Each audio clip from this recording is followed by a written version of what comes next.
Welcome to Mintel Little Conversation, real conversations with actionable insights into what consumers want and why. I'm Lynn Dornblaser, a principal consultant here at Mintel, and today we're discussing ultra-processed foods. I'm joined by two of my colleagues, David Jago, who is also a principal consultant here at Mintel out of our London office, and Stephanie Mattucci, who's Director of Food and Drink and a certified food scientist. So let's start with a really basic, straightforward question. And Stephanie, this one's for you. What are ultra-processed foods, UPFs? Question. Ultimately, ultra-processed foods is a way of, let's go step back. Processing food, this categorization, is a way of categorizing foods by how much they're processed. So essentially it comes down to how much that product has been changed or that food has been changed, so the extent of the change from its natural state. The nature of that change, so how much has changed to that natural property, what other ingredients have been added, food additives, etc. Where it's been changed, so is it in a factory or is it at home? Is it an artisan product? And then the purpose of that change. So was it changed to be more palatable, to be more attractive, colors, flavors, things like that. So there's a couple different things that we're looking at when it comes to that, but essentially it's coming down to understanding that degree of processing.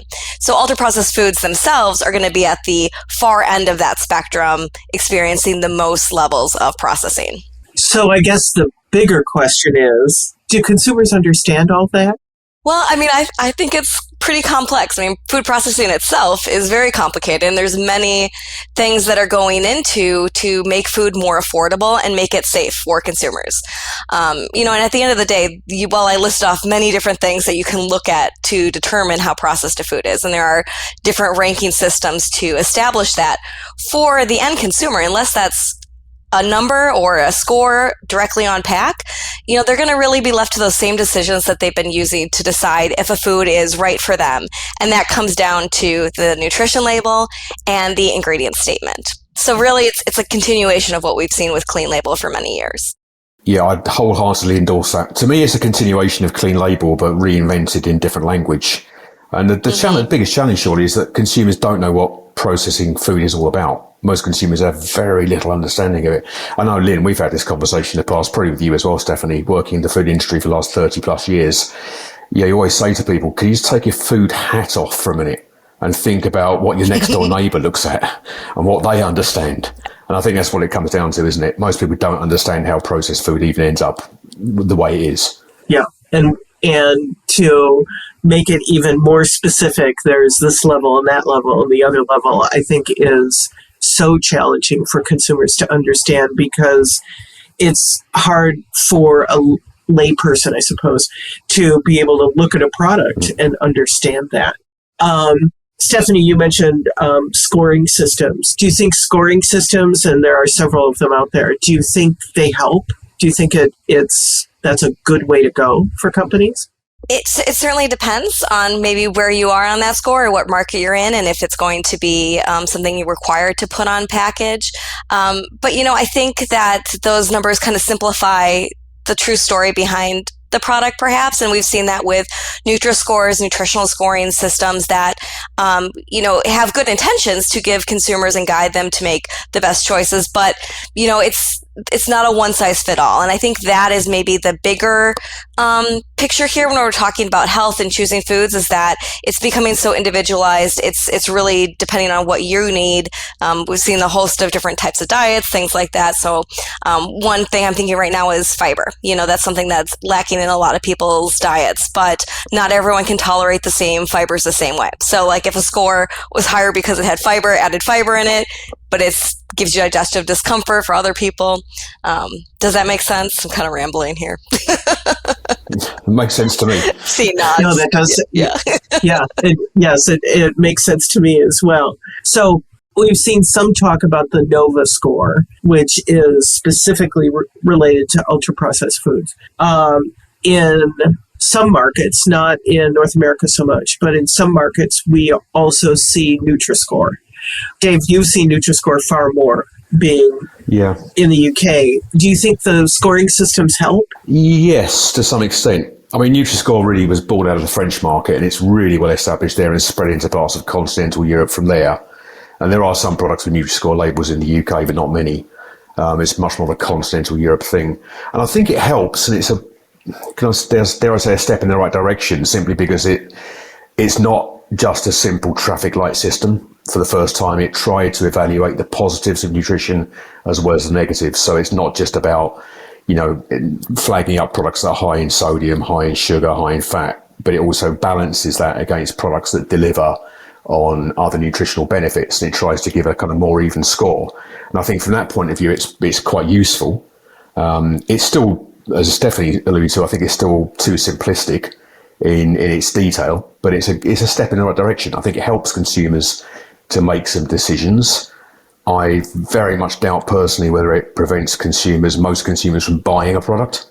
I think it just helps them to think about balancing that product with others a bit more carefully. And I think, to be honest, that's what it's always been about, isn't it? Yeah. To me, that makes me think very much of, this is off topic a bit, but it makes me think very much of calorie counts on restaurant menus. It isn't very much making people change their behavior. It's just giving them information so that they can make a more informed choice and decide what they want to do. So I think when it comes to ultra-processed foods, one of the big things, obviously, to talk about is the World Health Organization study that came out saying that ultra-processed foods like alcohol, tobacco, and fossil fuel kills people. 2.7 million deaths annually in Europe, according to the WHO, coming down to one of those three things, which is a pretty big, scary number. 19 million globally, apparently. Yeah. That is a very big and scary number. What do you think about that pronouncement from them, specifically regarding ultra-processed foods? Personally, I think it's a little bit scaremongering. I think it's a little bit, I can totally understand why they've done it, and I think it's a great way of grabbing attention. I think it's probably designed to worry people rather than reassure them. And I don't think it's particularly helpful in the grand scheme of things. I think, linking any food to alcohol and tobacco, I think is a little bit dangerous for a start. Because I think there are very different decisions made at the point of purchase and the point of consumption. So I think, that's not really a fair comparison. I agree. And I think one of the challenges with it, too, is just this fear-based driven, movement to make this very fearful. You're a victim. They're taking advantage of you, all these evil companies.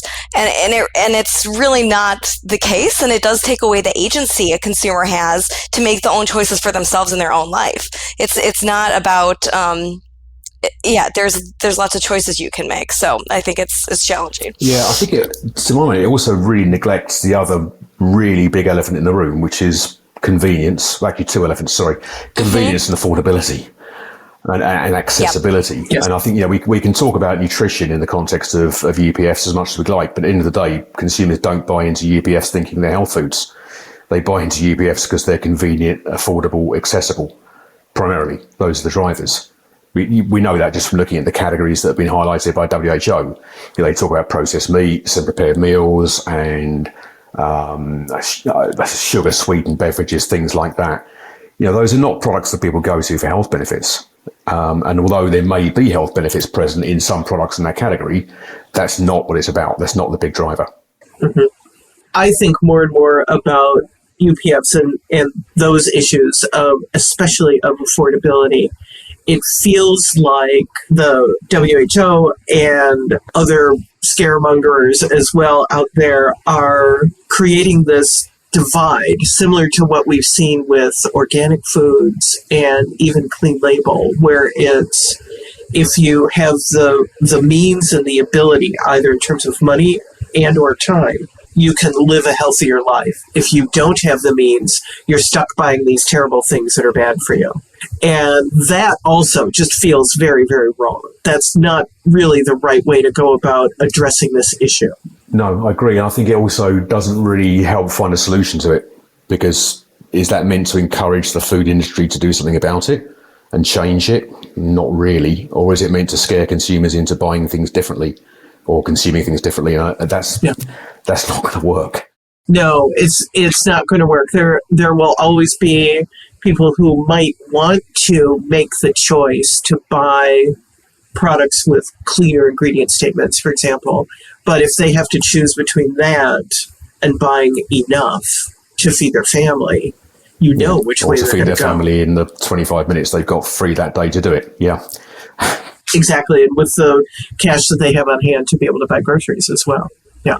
I mean, I think it does highlight an issue that does need to be dealt with, and that's helping consumers find foods that's going to taste good, of course, but also be healthy and safe for their families and for themselves. So if we go back to that discussion on safety, I think that's kind of where things are changing. And this is just the start of that conversation about what is safe in foods. I think before it was very, we do have safe foods in terms of we know how to control for microbial loads, we know how to present contaminants, other things like that. We have that down. Now it's more of the next generation of safety. What does that mean in terms of your long-term health? What does that mean in terms of additives and gut dysbiosis, things like that? And what does that mean for health is something to watch out for, because as we living longer, there's more problems, right, that we're finding with our health. And it's going to be continuing this conversation about what safe means in food and drink and ingredients.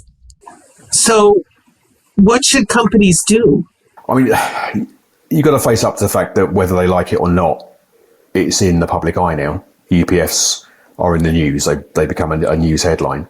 So it's not going to go away anytime soon. And I think from that point of view, I think it's fundamentally a bit different from clean label, which to my mind was only ever really an industry term. I think UPFs has gone from an industry term to a consumer term really quite quickly. Consumers will think about short ingredients lists, and they might look at additives they can't pronounce and things like that. But the term clean label wasn't ever really something that most consumers caught on to. UPFs seems to be a bit different because it's a bit more of a kind of general catch-all. Yeah. I think when it comes to processing too, like we were talking about before, there is a lot of confusion on what level of processing is safe, what's good, what's bad, where do these things fit in. So I think going forward, communicating really the purposeful processing, why a product was processed, what benefits that gives you, being really open about that, which is a continuation of what Clean Label was with that openness and transparency. It's just adding processing to that. So I'm thinking of, you can use processing to perhaps reduce the fat content of a dairy product or the sugar content, without using a sweetener. So those type of things, although it is processed, let the consumer decide what choice is better for them, if they want a sweetener or if they want, a product that's been maybe processed in that way to remove any extra sugars or something like ultra-filter processing. That's a good point. I wonder as well whether, and interesting to get your view on this, Stephanie, whether it's potentially a bigger threat to the ingredients and processing industry rather than the brand owner food industry. The focus is historically for consumers has been with the brands, the private label, whatever, in the supermarket, the stuff that's on the store shelves. And I wonder whether, because of the very nature of ultra processed as a term, whether consumers will start trying to understand a bit more about the processed ingredients that go into foods and try to understand a bit more about the additives and the functional ingredients that go into a product, and whether there'll be more requirement for transparency and communication around some of those. I mean, it could. I really do see it as a continuation of what we've been doing with Clean Label, trying to clean that up and remove any ingredients that you can't pronounce, things that are unfamiliar. So it is a continuation of that. What is different is, at least here in the U.S., seeing some of the regulation coming out of California, banning things like different additives and things like that. I think it was just 4. But, the start of that at a state level is really important to watch, and what that means for adding ingredients to products and the safety there. Yeah, good point. And I think also, if we're thinking about this in a global sense, I think it's really important to point out that there are plenty of additives and processing types, ways of processing foods, which exist in some markets and not in others. There are lots of additives that are not allowed in the European Union that are used wide in North America or Latin America or elsewhere in the world, and vice versa. It's not a single picture, and I think that's almost part of the challenge, because from the point of view of our clients, from the point of view of manufacturers in the food industry, that's a really big challenge. If you're operating a global footprint, that's a really huge challenge, because it comes down to that idea of different recipes, different formulations, different ways of labeling products from one market to another. I don't know either. It makes me wonder, is there a way to solve that? Or is that one of those essentially unsolvables, that there will always be, flavor preferences aside, will there always be different formulas for the same product in different markets because of what a particular market allows and what they don't allow? Yeah, absolutely. And not only just regulations, but environmental conditions too, the factories, the equipments that they have in those different markets. You know, the raw materials coming in are going to have variations as well. So yeah, it's always changing. Yeah, that's not going to get standardized anytime soon. That's not going to happen for sure. Yeah. Does it feel like the consumer concern about ultra-processed foods is different from one part of the world to another, or from one type of consumer to another? Without being too cynical, I would expect that it varies more by income and education bracket than any other factor, regardless of geography, because that's what it comes down to. Yes. I was also thinking possibly age as well, that it might skew a bit younger as opposed to older, with consumers who are on the higher end of those age bands. Perhaps having the opinion, been there, done that, been eating this stuff my whole life, and I'm still okay, kind of thing. I'm laughing, Lynn, because I'm thinking back to when my grandpa turned 80. He was like, "I'm done eating vegetables. I've done it for 80 years. I'm good. I'm just going to have cookies." He lived to be almost 94, so, he did eat vegetables again, but it was his pronouncement. He's like, "I don't care. It's not important anymore." Yeah, so I think there may be something in there with consumers who are at the higher end of the age brackets being slightly less concerned just because they've had a lifetime of eating all the things that we ate during the 60s and 70s and all of that. So I think it still comes down to, perhaps as much as anything else, though, the willingness to compromise. That might vary by age. And I think what I mean by that is that I think it's true in many markets. If you ask consumers what they prefer in terms of healthy eating, natural, however they define it, will always come out on top. And it usually comes out higher than things like low fat and low calorie and low sugar even, because that's natural is what everyone wants or what they say they want. That doesn't really change much. I don't think that varies much by demographic. What varies is the frequency of buying into that as a concept, because it comes down to that compromise. Yeah. And I would say, we've seen that as consumers get older, there seems to be an uptick in terms of things looking for low fat or looking at low sugar. And that may be driven by a doctor saying, hey, you're going to have a heart attack. You need to reduce the amount of saturated fat in your diet or things like that. And again, it's not just in a silo. It's not just diet. It's also exercise and other lifestyle habits. But that being said, you're under more pressure maybe to make those changes. Yeah. So, what's interesting is the younger consumers do seem to be very invested in their health right now and taking care of it. So how are we going to see that shift? That's something I'm interested in seeing how that plays out. This investment in their health, watching, their parents or grandparents getting older, dealing with health conditions. What can they do to live longer? There's so many healthy aging books and conversations going on right now, starting at a younger age than, to prevent those problems, because that really is so important. Healthy foundation. Mm-hmm. Yeah. I'm always surprised by some of the data that we've got specifically for the U.S. that I've seen in asking consumers, what they're doing regarding their health. And across the board, regardless of age, the most important one is optimizing their health to live as long as possible.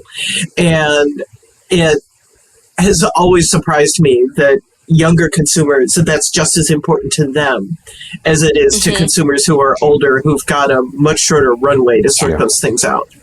Yeah. And for younger consumers too, there's the mental health benefit too, or we're looking to preserve that and keep really focused on their emotional well-being and how they can live through that. So then I also have the question of how does all of this stress and fear and anxiety coming from what you're going to eat weigh into their minds and their decisions? It just adds more pressure to it. So it may not just be a physical health, but also an emotional health of that fear. And so that poor younger generation has now got the pressure of UPFs as well as everything that went before it. Is that another layer? So then maybe not the answer, but maybe what the action needs to be taken maybe is to help those younger consumers, perhaps in particular, to navigate it better. And that comes back to your point around transparency and talking about it. Let's not deny it. Let's not deny there's a UPF thing going on. Let's face up to it. Let's deal with it. Let's communicate around it in a positive way where we can. Yep. I guess, Dave, I think you touched on it, but one thing that I wonder is to what degree the World Health Organization statements have set all these bigger concepts in a bigger way forward, how that has set that back, how that has pushed that back, being so extreme and saying that UPFs kill, balancing that with giving consumers the information that they need and, all of that, and helping allay their fears. This seems to do exactly the opposite, and that just feels not right somehow. Yeah, I think it's unfortunately a stance that the WHO has taken in recent times. I think it's not unique. I think they've done it with other issues as well.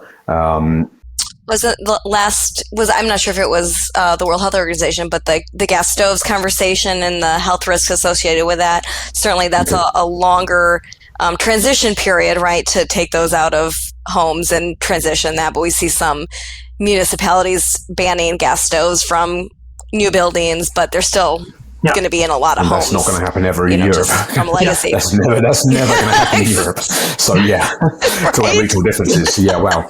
Okay, but no, I think that's it, isn't it? So I think the problem is that WHO puts out a deliberately provocative headline, which is then taken up by popular media as a direct repeat, and so you see, mainstream newsprint sources, mainstream online sources with the same headline, your ultra processed foods kill. And then the more people see it, the more they start to worry. And I think from that point of view, it's a little irresponsible.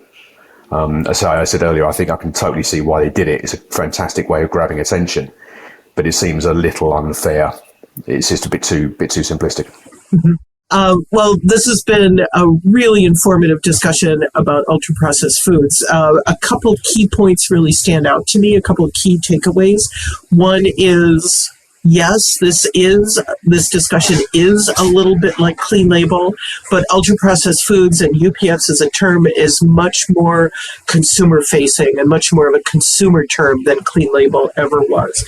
I also take from our conversation that one of the most important things that companies can do is to be as transparent as possible, give consumers the tools they need to make the choices that make sense for them, whether it is something that is as clean as possible or something that would fall under being ultra-processed but is convenient and a bit of fun and something that isn't just about health.